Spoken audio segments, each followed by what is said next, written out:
Bom dia, meus amados irmãos, que a graça e a paz do nosso Deus e Pai maravilhoso seja com cada um de nós, hoje e sempre, e que através de Cristo Ele possa nos ensinar e nos fazer crescer cada vez mais.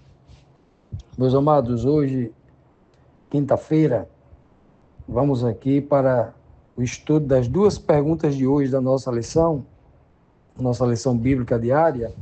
Vamos para as perguntas 9 e 10. Rapidamente, só recapitulando o que a gente viu ontem na quarta, quando nós lemos ali o capítulo 14 de 1 Coríntios, do versículo 16, 17, 18, né? E 19. Vimos então quando Paulo ensinou aos irmãos em Corinto que se eles bendissessem a Deus em espírito, né? Mas estivesse falando em uma língua que o indouto, aquele que não sabe ler e escrever, que nunca estudou sobre outra língua, como é que esse indouto vai dizer amém se ele não está entendendo nada? Não é? Como é que ele vai louvar a Deus pelas ações de graças que você está dando a Deus, né? Visto que ele não está entendendo o que você está dizendo?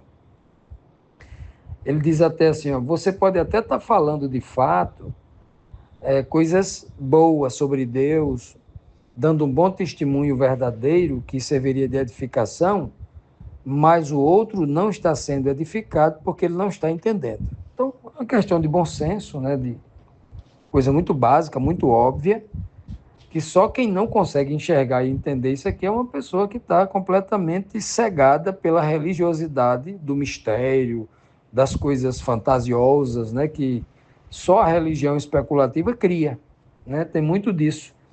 Quando você vê um crente perdendo o bom senso das coisas, viajando por questões imaginárias, ligado à imaginação do coração do homem ou ligado às suas emoções. Tanto a imaginação quanto as emoções do homem não são confiáveis. Confiável é o que está escrito, é a orientação do bom senso. E é importante que todo crente maduro, não criança, entenda isso. E vimos também quando Paulo disse, olha, eu dou graças a Deus porque eu falo mais em outros idiomas do que todos vocês aí de Corinto. Mas eu, porque tenho bom senso, prefiro falar 5 palavrinhas com meu entendimento e para que as pessoas entendam, do que 10.000 palavras em outra língua que as pessoas não entendam, né? Está implícito aqui. Portanto, hoje, na nona pergunta, dando seguimento a essa pregação do apóstolo Paulo, ele diz assim, a pergunta diz assim, de que forma o apóstolo Paulo chamou os cristãos a serem, né, a se comportarem quanto à malícia, diante da malícia e diante também do juízo de Deus? Como é que deve ser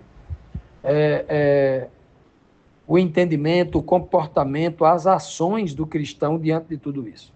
O versículo 20, ele diz assim, irmãos, não sejais meninos no juízo. Juízo aqui é em relação à maturidade mental. Juízo aqui é a capacidade de ser racional e enxergar o bom senso. Olha que coisa linda. Não seja um menino no juízo. Aqui no Nordeste, as pessoas dizem muito assim, rapaz, tenha juízo, ou seja, pense, seja racional, seja inteligente, seja prudente, seja sábio, não é mais ou menos isso. Então ele está dizendo, não sejam meninos no juízo, né? Na malícia, sim, quanto à malícia, seja menino, ou seja, não cresça na malícia, não seja uma pessoa experiente na malícia, não seja um adulto malicioso, ou seja, não seja alguém que seja muito malicioso igual um adulto. Na malícia, seja como uma criança inocente, né? Olha que coisa linda, né? Sim, neste caso, sede como as crianças. Quanto ao juízo, sede homens amadurecidos. Veja bem, não sejais meninos no juízo. Quanto à questão do juízo, da maturidade, da sabedoria, sejam como adultos. Como criança, que não sabe de nada, seja em relação à malícia. Então, não saibam nada da malícia, seja como uma criança. Mas como adulto, tenham juízo. Sejam pessoas experientes, sejam pessoas sensatas, sejam pessoas que olhem para o óbvio e enxerguem o óbvio, enxergue a coisa fantasiosa, a coisa, né, estranha, a coisa que vem da criação da mente do homem, não de Deus, aquilo que destrói o óbvio, aquilo que é contra a razão, o bom senso, não aceitem, porque isso não vem de Deus. Então, é um conselho que Paulo está dando aqui, ensinando a todos os irmãos de Corinto a não serem crianças, mas serem adultos. Olha, meus amados, e o que tem de crente velho, adulto, velho que eu digo assim, é as pessoas que estão na melhor idade, acima dos 60 anos, né? Acima dos 50, dos 40 também já é adulto, claro, né? Adulto bem, a partir dos 40 já é um adulto bem amadurecido, já é alguém muito experiente, que já conhece muito da vida, né? Já imaginou alguém de 40, 50, 60, 70 anos se comportando como criança? Se deixando levar por todo o vento de doutrina? Deixando que a maturidade espiritual, o tempo de vida ao lado de Cristo, ainda se comporte ainda, né? Não olhe para o bom senso, se deixe levar por promessas ou por doutrinas que estão indo além do que está escrito. Né? Nesse caso aqui de Corinto, as pessoas estavam fazendo assim papel de criança. Uma pessoa chegava na igreja e começava a falar noutra língua, só para dizer às pessoas que ele era um poliglota, só para receber aplausos, só para dizer que havia recebido o dom do Espírito Santo. Mas estava evangelizando quem? Falando para os próprios irmãos dentro da igreja, podendo falar na própria língua deles. O Espírito não se manifesta assim. O Espírito não se manifesta para criar uma comunicação misteriosa que ninguém entende, né? O Espírito se manifesta para boa comunicação, para edificação. O Espírito de Deus é racional. O Espírito de Deus é bom senso. Tudo que foge a essa regra não vem de Deus. Continuando, meus amados, vamos aqui para a 10ª pergunta da nossa lição, a segunda pergunta de hoje, quando nós lemos aqui o seguinte questionamento. A respeito do que Paulo está falando. Paulo está falando a respeito de quê? Qual o significado dessa profecia que vamos tratar aqui nesse versículo 21? Diz assim: na lei está escrito: falarei a este povo por homens de outras línguas e por lábios de outros povos, e nem assim me ouvirão, diz o Senhor. Diz Yahvé. Senhor aqui é Yahvé, né? Veja bem, essa profecia que nós encontramos no livro de Isaías, no capítulo 28, o Senhor, né, ao dar essa mensagem lá a Isaías, Paulo está trazendo para os seus dias, porque esta profecia era uma realidade naquela época, como é uma realidade também hoje, né, em muitas igrejas, em muitas religiões. É uma realidade. Porque a mensagem do Senhor que Paulo está citando aqui é que aquele povo que se dizia povo de Deus, que professava só com a boca, né?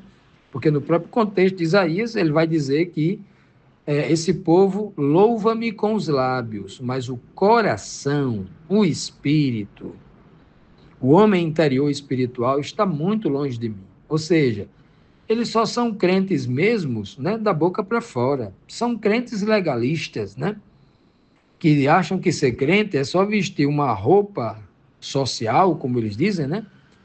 Muitos os homens colocarem um terno, uma gravata, as mulheres colocarem um vestido bem arrumado, bem comportado, bem decente, pegaram a Bíblia e ir para a igreja, porque na cabeça de muitas dessas pessoas, né, legalistas, na cabeça delas, o crente está na aparência, mas isso é uma mentira. Isso é uma mentira. O crente de verdade, ele é no interior.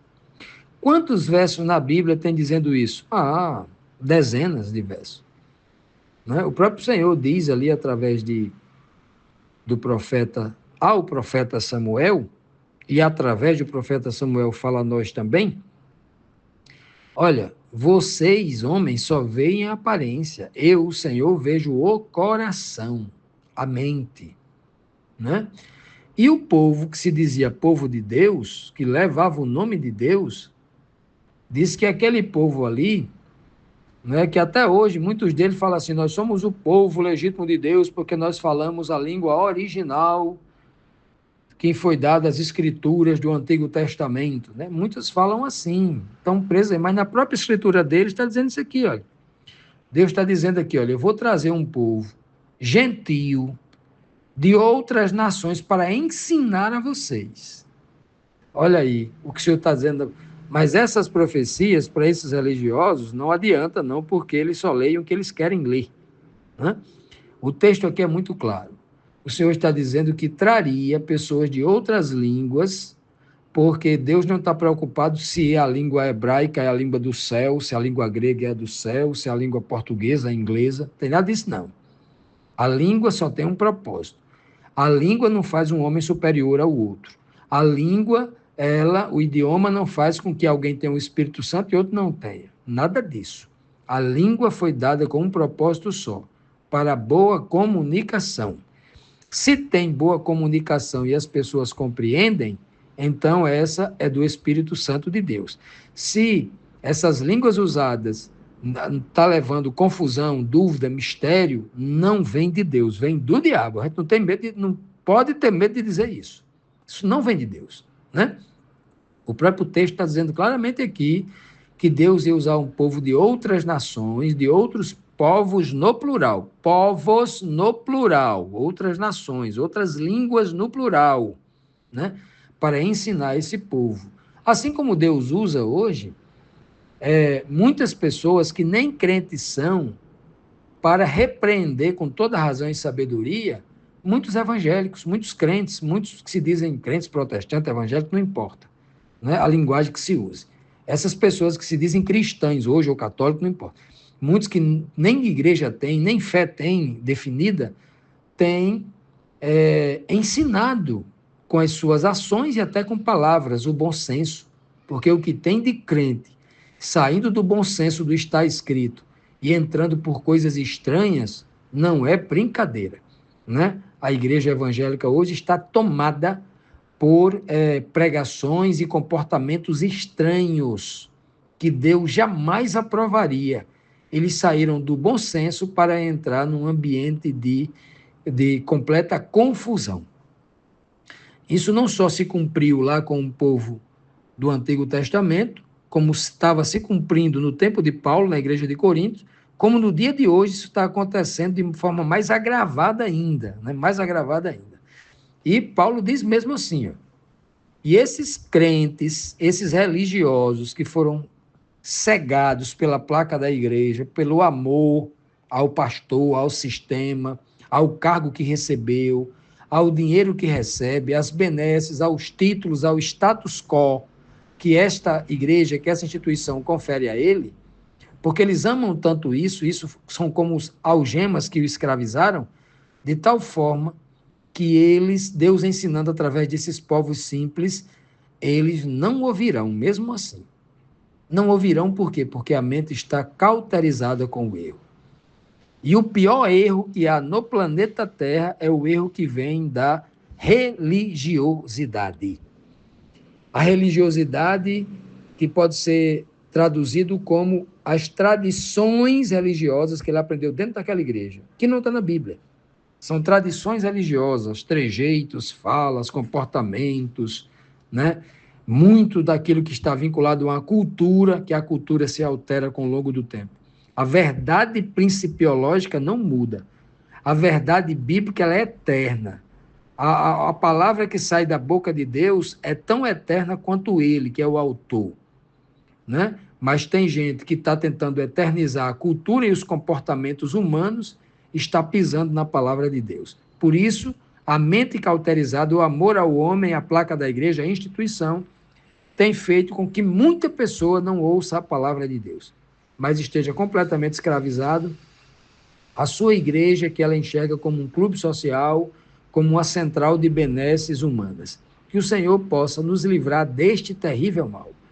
Este mal é o maior de todos, o mal que vem da religiosidade. Jesus não conseguiu converter nenhum sumo sacerdote, Caifás, Anás, os principais dos sacerdotes, os doutores da lei, nenhum do alto nível. Todos eles ficaram contra Cristo e pediram a sua cabeça e o mataram, né? Mas, olha só que coisa linda. Pessoas de muito distante, o leproso, o cego, o aleijado, essas pessoas, Jesus disse, a tua fé te salvou.